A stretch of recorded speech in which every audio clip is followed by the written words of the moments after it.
What's going on, YouTube, and welcome back to another episode of Equinox Cars. And sorry, I first want to apologize and say I'm sorry it's been a while. I've just been really busy. But yeah, anyway, I want to bring you guys some more videos, and today I want to show you guys some inexpensive cars and kind of like a marketplace watch list for my area. And yeah, let's get into it. So before I get started, I do want to say that we are looking for another car here in the near future, in the next couple months. Something very inexpensive, obviously. As you guys probably already know, I recently bought, about a month ago, the Ford F-150 EcoBoost, and I'm having a lot of fun with it. But a lot of my coworkers have smaller cars, and they're just having a little bit more fun than I am. They're a little bit faster and stuff like that.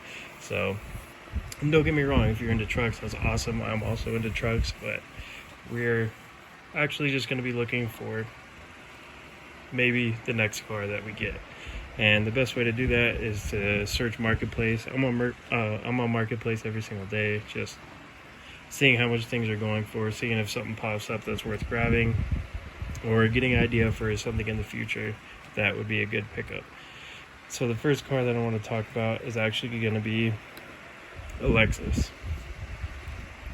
So Lexus, this is one that I personally wouldn't be looking at right here. I mean, if you just want a solid daily that can get you from A to B, then the ES300, is a good cheap option. Reliable, V6, nothing that, crazy or special about it. But the ones that you want to look for is like the IS and the LS models and the GS are all very good. Ones that you can pick up being that they're rear wheel drive, they're fun to drive. They're kind of big, but some of them either come with a nice V8 or they come in a V6. If you get a little bit of an older one, like an early 2000s and 1990s models, they're going to be a 2JZ if you get the V6. So that's always cool. So this one's probably broken down, but here's an example of a good one, which would be the LS400. It comes with a V8. It's got a decent amount of horsepower, but again, it's slow because it's so heavy. But it is rear wheel drive, and I think they look amazing. Very good platform. Lexus is always going to be reliable, and I think that they are super awesome. So I really am looking at the GS300 for the Lexuses right now because the IS300 is very expensive. Another one that's fairly cheap and will last you a long time is the old SC300s, which came with the 2J. Not the turbo, obviously, but the NA. And then the SC400 that comes with the V8. If you're looking for a coupe that's rear wheel drive, they are heavy, but there you go. There's a cheap, reliable one for you. Of course, they don't come with forced induction. Sorry, for some reason I was unable to say that word. But anyway, moving on. The next thing I want to talk to you guys about is the Audi. And to me, I like the A4, but it's a little bit overdone. Of course, the S4 if you can find it. But the one that I've been really looking at is the Audi A6. It's an all-wheel drive platform.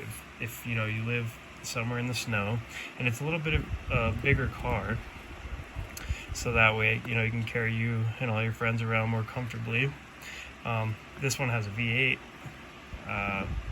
It's a 2004, but keep in mind these aren't the most reliable as a Lexus, but they do look good. They do handle amazingly in the snow because of the Quattro all-wheel drive system.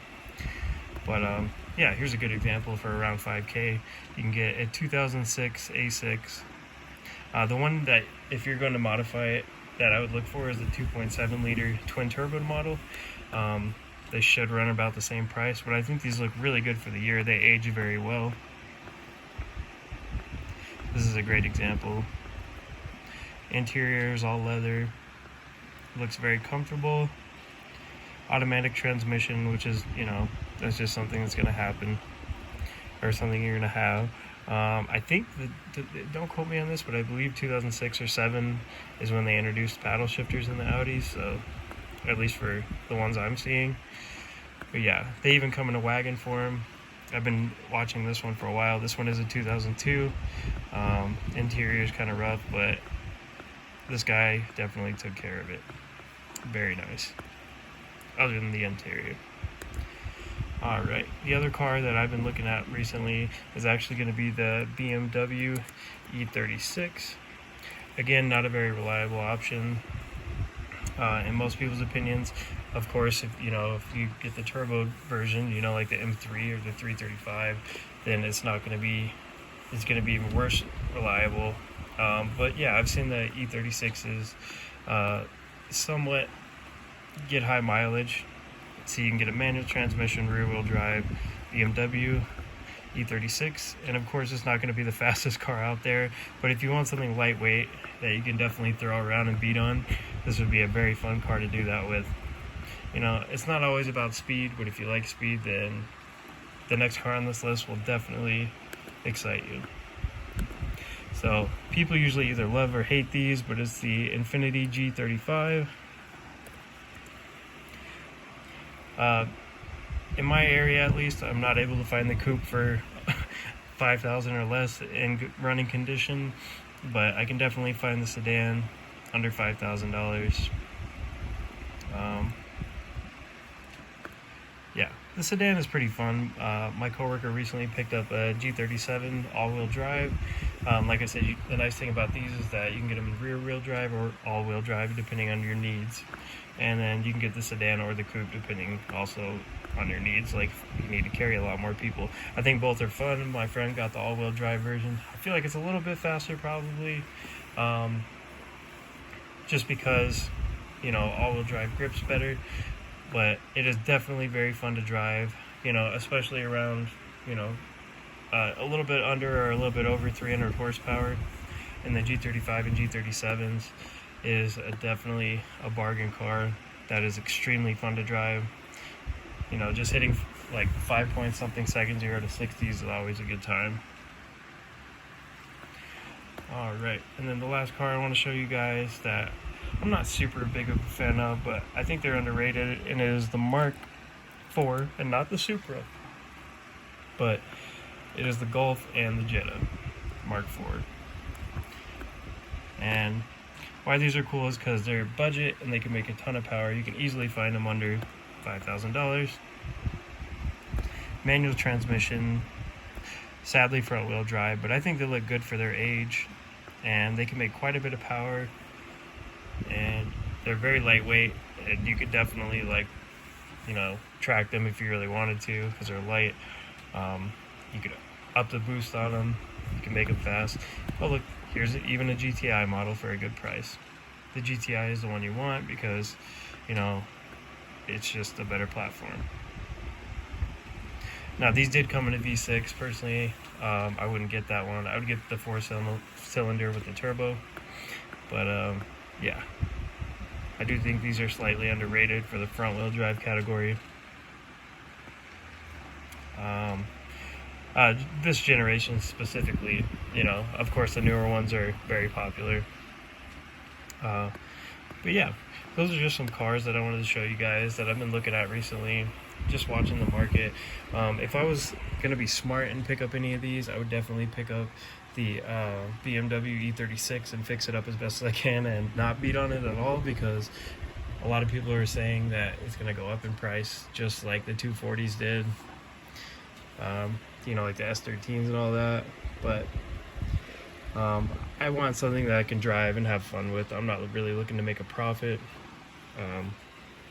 But yeah, my second choice, obviously, just for beating on and having fun with, and even throwing a turbo in, it would be the Lexus, because it's got the 2JZ. It's just missing the turbo. You could throw the turbo in there, and I believe if you just change the pistons in it, then you can make the same numbers that a Supra does, which is insane. If you don't change the pistons, then you can only safely go about 450 to 500 horsepower, so just keep that in mind. I'm not too familiar with the Volkswagens, but they're alright. The G35, if you just want to go fast out of the gate without any modifications, is probably the best bet from what I showed you guys today. Yeah, I think the G35 is the most fun out of the box, in my personal opinion, but if you want something that you can be a little bit more proud of, like I said, it's not everybody's favorite, I would definitely go. I think my favorite car on the list is the Lexus.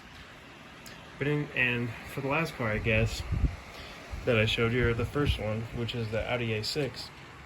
I like that one a lot just because it is twin turboed, and all you really have to do is tune it, bolt-ons, and you can make a good amount of horsepower.